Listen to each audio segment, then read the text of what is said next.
Assalamualaikum warahmatullahi wabarakatuh. Perkenalkan, saya Okiria Ayu Kristanti dari Offering A21. Di sini, saya akan menjelaskan materi dengan judul Gerakan dan Organisasi Islam Modern di Indonesia. Simak materinya sampai akhir ya. Pertama, Muhammadiyah. Tanggal 18 November 1912 merupakan momentum penting lahirnya Muhammadiyah. Kelahiran Muhammadiyah merupakan awal dari sebuah gerakan Islam modernis yang melakukan perintisan pemurnian akidah sekaligus pembaruan Islam di Indonesia. Kelahiran Muhammadiyah merupakan manifestasi dari gagasan pemikiran dan amal perjuangan dari sang pendiri, yaitu Kiai Haji Ahmad Dahlan. Kata Muhammadiyah secara bahasa berarti pengikut Nabi Muhammad. Penggunaan kata Muhammadiyah dimaksudkan untuk menisbahkan penganut Muhammadiyah dengan ajaran Nabi Muhammad. Ajaran dan pemikiran Muhammadiyah yang menonjol adalah: pertama, mengamalkan ibadah hanya yang secara eksplisit disebutkan dalam hadis sahih. Kedua, selain menggunakan Al-Quran dan hadis Nabi, mereka mengikuti hasil ijtihad dari ulama yang dipandang sebagai tokoh-tokoh pembaru. Ketiga, menggunakan metode hisab atau perhitungan astronomi matematis untuk menentukan awal dan akhir Ramadan. Keempat, lebih peduli pada pengembangan pendidikan formal daripada pendidikan non-formal. Terakhir, lebih peduli pada program sosial kemasyarakatan. Dalam dakwah, Muhammadiyah cenderung menggunakan pendekatan salaf dan dakwah menyeluruh. Muhammadiyah memfokuskan dakwahnya pada pendidikan dan pelayanan kesehatan. Hal ini terbukti dari banyaknya rumah sakit dan sekolah yang didirikan oleh Muhammadiyah.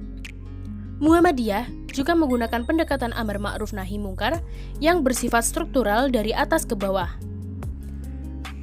Muhammadiyah konsen pada pemurnian dan pembaruan. Di samping itu, dakwah Muhammadiyah bertumpu pada 3 prinsip, yaitu tabsyir atau menyenangkan, islah atau memperbaiki, dan tajdid atau memperbarui. Kedua, Nahdlatul Ulama atau NU. Lahir dari kalangan pesantren yang gigih melawan kolonialisme saat Indonesia berjuang meraih kemerdekaan. Mereka membentuk organisasi gerakan Nahdlatul Watan atau Kebangkitan Tanah Air pada tahun 1916. Kemudian tahun 1918 mendirikan Taswirul Afkar atau Nahdlatul Fikri atau Kebangkitan Pemikiran. Selanjutnya, didirikan Nahdlatul Tujar atau Gerakan Kaum Sudagar. Didorong oleh niatnya yang kuat untuk menciptakan kebebasan bermazhab serta peduli terhadap pelestarian warisan peradaban, maka kalangan pesantren memutuskan untuk membuat delegasi sendiri yang dinamai Komite Hijaz. Berawal dari kesuksesan misi Komite Hijaz, kalangan pesantren merasa perlu membentuk organisasi fungsional yang lebih sistematis untuk mengantisipasi perkembangan zaman. Setelah para kiai atau ulama pesantren saling berkoordinasi, akhirnya muncul kesepakatan untuk membentuk organisasi yang bernama Nahdlatul Ulama atau Kebangkitan Ulama pada tanggal 16 Rajab 1344 Hijriah atau 31 Januari 1926. Organisasi ini pertama kali dipimpin oleh Kiai Haji Hashim Asy'ari sebagai Rais Akbar atau Ketua Agung. Ajaran Nahdlatul Ulama yang relatif menonjol di antaranya: pertama, di samping mengamalkan ajaran yang secara eksplisit tercantum dalam Al-Quran dan hadis, NU juga mengamalkan ibadah yang tidak bisa disebutkan secara eksplisit di dalam Al-Quran dan hadis sahih, seperti tahlilan, istifhastah, diba dan manakib, dan lain-lain. Kedua, mengikuti hasil ijtihad imam-imam mazhab 4, terutama mazhab Syafi'i dan para pengikutnya seperti tarawih 20 rakaat, qunut subuh, dan witir. Ketiga, di samping menggunakan Al-Quran dan hadis Nabi, NU juga menjadikan pendapat sahabat, tabi'in, dan para ulama sebagai rujukan penting dalam berakidah dan juga beribadah. Keempat, meyakini adanya berkah yang bisa diambil dari orang-orang salih, baik yang masih hidup maupun sudah meninggal. Terakhir, pesantren tradisional beserta pengasuhnya dijadikan sebagai lembaga dan rujukan penting untuk mengatasi segala problematika kehidupan agama dan sosial, sekaligus menjadi basis penyebaran NU. Dalam berdakwah, NU banyak menggunakan pendekatan kultural, yakni berdakwah dengan menjadikan budaya masyarakat setempat sebagai instrumennya, serta mengakomodasi dan melestarikan budaya masyarakat selama tidak bertentangan dengan ajaran Islam. Menurut NU, berdakwah pada masyarakat awam tidak bisa dilakukan secara kaku. Dakwah Islam akan diterima bila ada kedekatan fisik antara fisik dan psikis antara pendakwah dan umat yang didakwahi. Oleh karena itu, harus dilakukan secara halus dan bertahap. Prinsip aswaja juga selalu dijunjung tinggi oleh NU dalam menyikapi segala sesuatu yang berkembang di masyarakat, yaitu tawazun atau seimbang, tasamuh atau toleran, tawasud atau moderat, dan istidal atau tegak lurus. Ketiga, Salafi. Gerakan Salafi di Indonesia banyak dipengaruhi oleh ide dan gerakan perubahan yang dilancarkan oleh Muhammad Ibnu Abdul Al-Wahhab di kawasan Jazirah Arab. Ide pembaruan ini diduga pertama kali dibawa masuk ke kawasan Nusantara oleh beberapa ulama asal Sumatera Barat pada awal abad ke-19, yaitu kaum Padri yang salah satu tokoh utamanya adalah Tuanku Imam Bonjol. Sementara, pendapat lain mengatakan bahwa gerakan ini sebenarnya telah muncul bibitnya pada masa Sultan Aceh Iskandar Muda.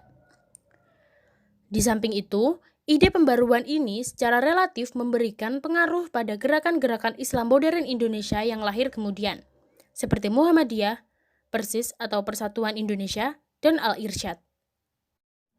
4 ajaran penting bagi gerakan Salafi modern yaitu: pertama, upaya-upaya yang mereka kerahkan salah satunya terpusat pada pembersihan ragam bid'ah, yang selama ini diyakini dan diamalkan oleh berbagai lapisan masyarakat Islam.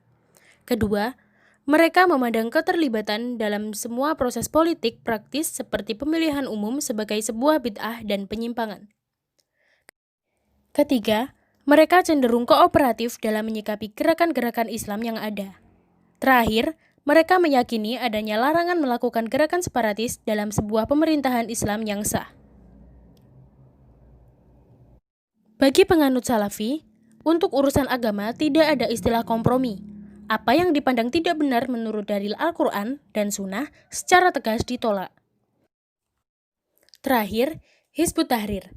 Hizbut Tahrir berdiri pada tahun 1953 di Baitul Maqdis, Palestina. Gerakan yang menitik beratkan perjuangan membangkitkan umat di seluruh dunia untuk mengembalikan kehidupan Islam melalui tegaknya kembali Khalifah Islamiyah dipelopori oleh Taqiyuddin An-Nabhani. Hizbut Tahrir berkembang di seluruh negara Arab di Timur Tengah termasuk Afrika, Eropa, Amerika, dan Asia. Di Indonesia, Hizbut Tahrir masuk pada tahun 1980-an dengan merintis dakwah di kampus-kampus besar di seluruh Indonesia. Pada era 1990-an, ide-ide dakwah Hizbut Tahrir merambah ke masyarakat melalui berbagai aktivitas dakwah di masjid, perkantoran, perusahaan, dan perumahan. Hizbut Tahrir masuk ke Indonesia melalui Abdurrahman Al-Baghdadi dari Lebanon. Ada beberapa ajaran yang diyakini benar oleh para pengikut Hizbut Tahrir, di antaranya adalah: pertama, menegakkan syariat Islam dalam setiap aspek kehidupan. Kedua, mengupayakan berdirinya negara Islam global yang dipimpin oleh seorang khalifah. Ketiga, mengharamkan segala bentuk instrumen demokrasi, termasuk pemilihan umum yang dipandang sebagai produk pemikiran Barat. Keempat, melarang keterlibatan anggotanya dalam politik praktis melalui partai selama masih menggunakan sistem demokrasi. Terakhir, menolak segala tatanan politik, sosial, ekonomi, teknologi produk Barat modern, dan menggantinya dengan tatanan Islam. Pendekatan yang ditempuh Hizbut Tahrir dalam berdakwah adalah pendekatan demonstratif publikatif. Maksudnya, berbagai macam pendekatan yang dilakukan untuk menarik perhatian masyarakat melalui media cetak, media online, dan elektronik dalam bentuk penyebaran buletin, brosur, dan lain-lain. Di samping itu, Hizbut Tahrir juga menggunakan pendekatan sel, yakni membentuk kelompok-kelompok kecil untuk diberikan pencerahan doktrin tentang khilafah dan sistem politik Islam. Demikianlah materi yang dapat saya sampaikan mengenai gerakan dan organisasi Islam modern di Indonesia. Apabila ada kurang lebihnya, saya memohon maaf. Terima kasih atas perhatiannya. Wassalamualaikum warahmatullahi wabarakatuh.